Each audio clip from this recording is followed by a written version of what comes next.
Good morning to you both. I have virtually now the whole world in front of me.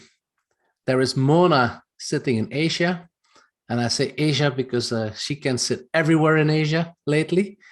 So that's yet another story. And there is Antoine that usually sits in Paris and might even be very close to me in Leuven, Belgium. So it's a great pleasure to have you both here in the call in our interview around the RegTech book. And yeah, I'm very curious to deep dive a little bit in the article that you both wrote. And for the particular reason that you guys really took RegTech beyond financial services. Can you enlighten us a little bit more? What did you mean by that? Or what is it that you see? What's your vision? Maybe Sure. Mona. Shall I start? Yeah. Now, I mean, I think RegTech's vision is already for many years that we're not only focusing on the financial services industry, although the use cases that are out there are, of course, mainly from the financial services industry, but you also will read in the article. But at the end of the day, from a risk management perspective and from end-to-end enterprise risk perspective, if you are a company or a business and you want to manage your risk more effectively, now then you don't have to think only about the financial services world. It can be any business. And of course, if it's regulated and audited, etc., then you have more push to it. But at the end of the day, you need to manage your own risks within your own company.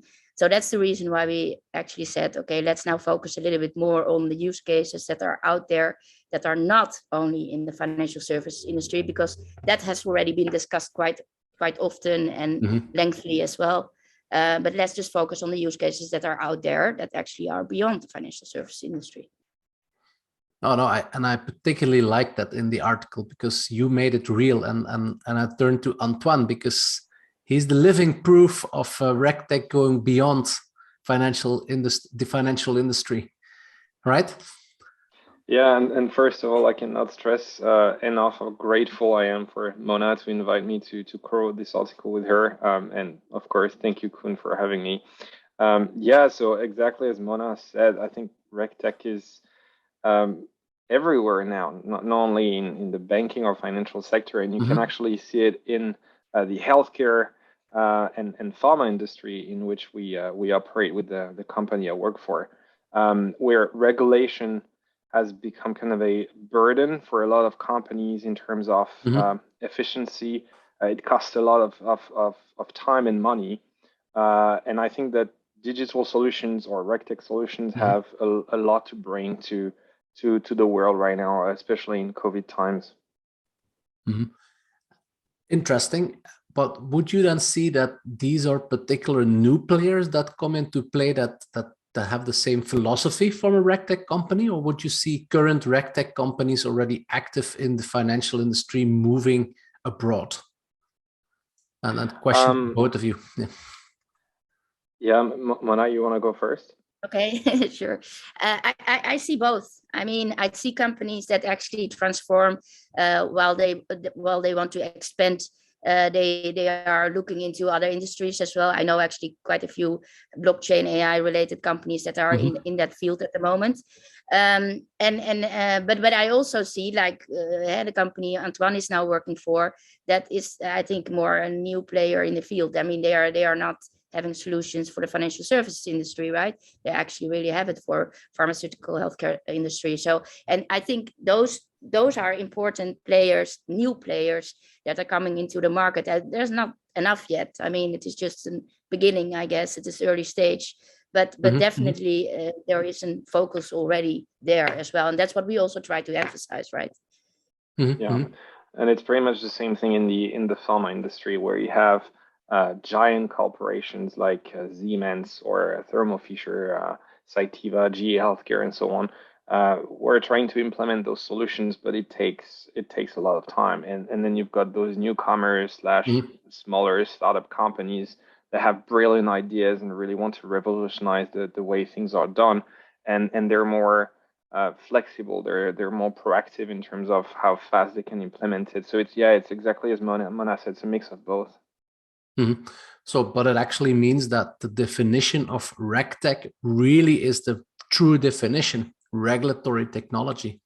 Because Exactly. actually it never has any connotation with the financial industry if you look at the definition. But in a lot of our minds, it has been like that because it were in our world. I mean, looking at my world, which is then more financial industry, it was a logical result from fintech into RegTech. But Yeah. I really like what I'm hearing here. But that's On more the other, media, Koen. That's more media, because if you really look into it, the financial services world, the admin function of compliance or legal is in principle compliance. And because we had so many manual processes with the financial crisis, Mhm. and we didn't know the risks anymore, because of that pain, vendors started to come up with, RegTech solutions. But No, absolutely. it's just media that made it like, oh, you have fintech, and then okay, a step is RegTech, right? So No, true. It's enlightening. I was wondering, Antoine, because making a comparison then with the financial industry, you being in the pharma industry, for the financial industry, COVID has been a large accelerator, and I can imagine that it potentially would be the same in pharma. Well, for financial industry, it has been a it has been a way of speeding up the digital transformation.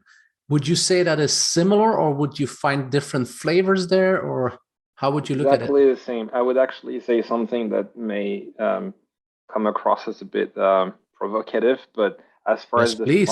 Yes, pharma please. industry is concerned, I would say that COVID was actually really good news in a way, because we realized that yes, indeed, we can shorten timelines of vaccine production, for example, or how companies can collaborate without even signing an NDA. If you take BioNTech and Pfizer, they actually started collaborating without a contract in place, so based on trust, because we were in a hurry.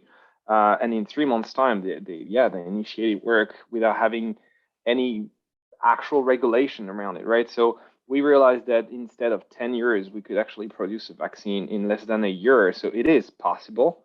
And then I think it gave companies plenty of ideas of how we can optimize regulation so that we get there. And I think if we compare the financial industry and the healthcare industry, tech has the same meaning, but reg might be a bit different. In healthcare, regulation is all around quality compliance, more or less, right? So how do you make the drugs and therapies that you produce good enough for patients and safe enough for them? And yeah, COVID was a very good news in this aspect. Yeah. I'm glad that you say it's provocative, because there's obviously a lot of other connotations with COVID, but nevertheless, no, Yeah. interesting. Mona, when you look at RegTech, I mean, you're being localized in Asia, and I say deliberately Asia because there has been some movement there on your end. But how do you look at RegTech? And maybe, sorry, Antoine, I'll take it a little bit back to the financial industry, and if you want to broaden it up, that's fine. But how would you look at the future? Where are we now, and where are we heading towards? yeah, it's a good question, and I don't think I have the full answer to that anyway, because that's the future that will tell us. But from my perspective, I think we are midway. I think we haven't had the tipping point yet. I think we are midway. We have now quite a few quality great solutions around the globe that actually can really help businesses to transform into the digital age and effectively manage risks, less manual, boost revenue, still be safe and secure.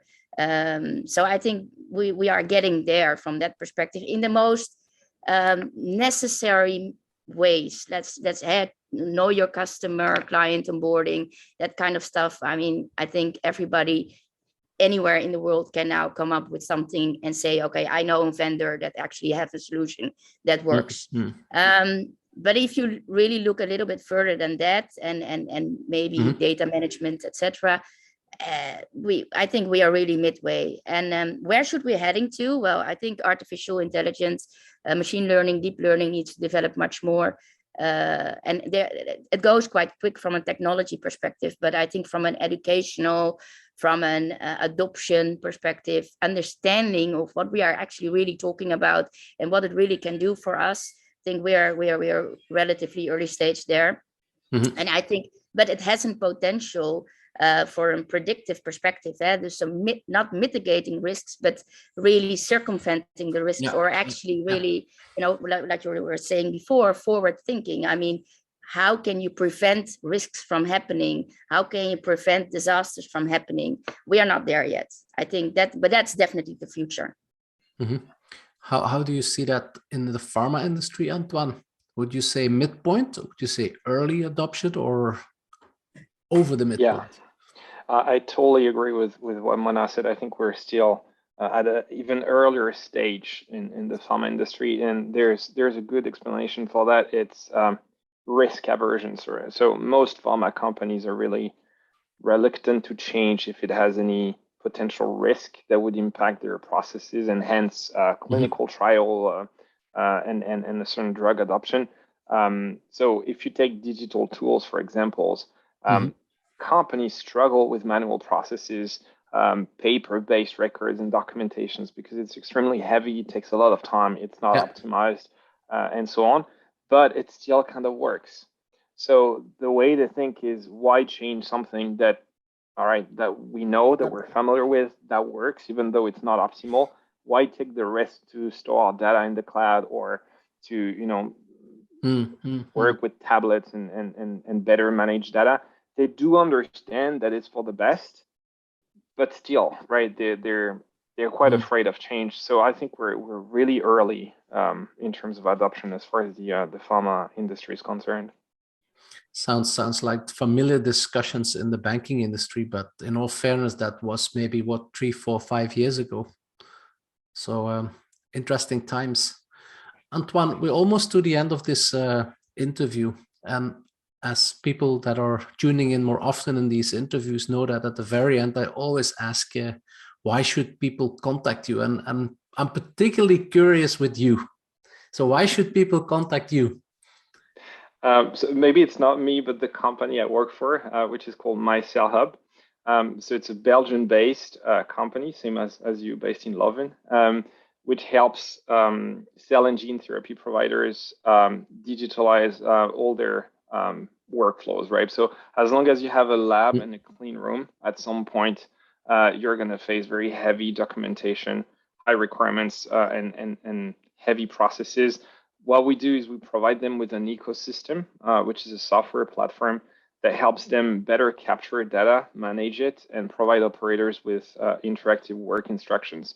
So the main benefit is of course to save a lot of time. So on average, it's from 80 to 90% of time, which is huge, because it's in tremendous. This industry, time is money. I mean, running a GMP facility is extremely expensive. So you gain in terms of productivity. Of course, you save money, but there's also some hidden benefits from RegTech or better digital tools, and that's to avoid errors and deviations, right? To basically speed up the time it takes to go through tests and clinical trials. So I would say, just to answer your question, if you're a cell and gene manufacturer or provider, and if you're interested, feel free to reach out to us. Excellent. And what about you, Mona? As being a resident writer in the RegTechBlackbook series, what should they contact you around this time? Well, if you want to have a good conversation about regulatory technology, then I'm always there. I think also, if you really would like to expand into Southeast Asia or Asia Pac, as you know, Koen, RegPac has a big network and the platform and the consultancy services to help you with that, to connect you with the right people, public-private engagement. So not only businesses, and for the rest, because I'm just a nice person. And I can agree. Yes, me too. Well, you both are actually. But that leads me, or brings me, to the end of this super interesting conversation. So I'd like to thank you again for your contribution in the book, your contribution to this interview, while your contribution of being both good friends of mine, which I also appreciate. I would also like to thank the listeners. And by now you probably know that this is a series of interviews, so please do not hesitate to look into the channel and follow one of the other conversations. But before you do so, please don't hesitate to click like, comment. And thank you very much, everyone. Thank you so much, Koen. Thank you. Thank you, Koen.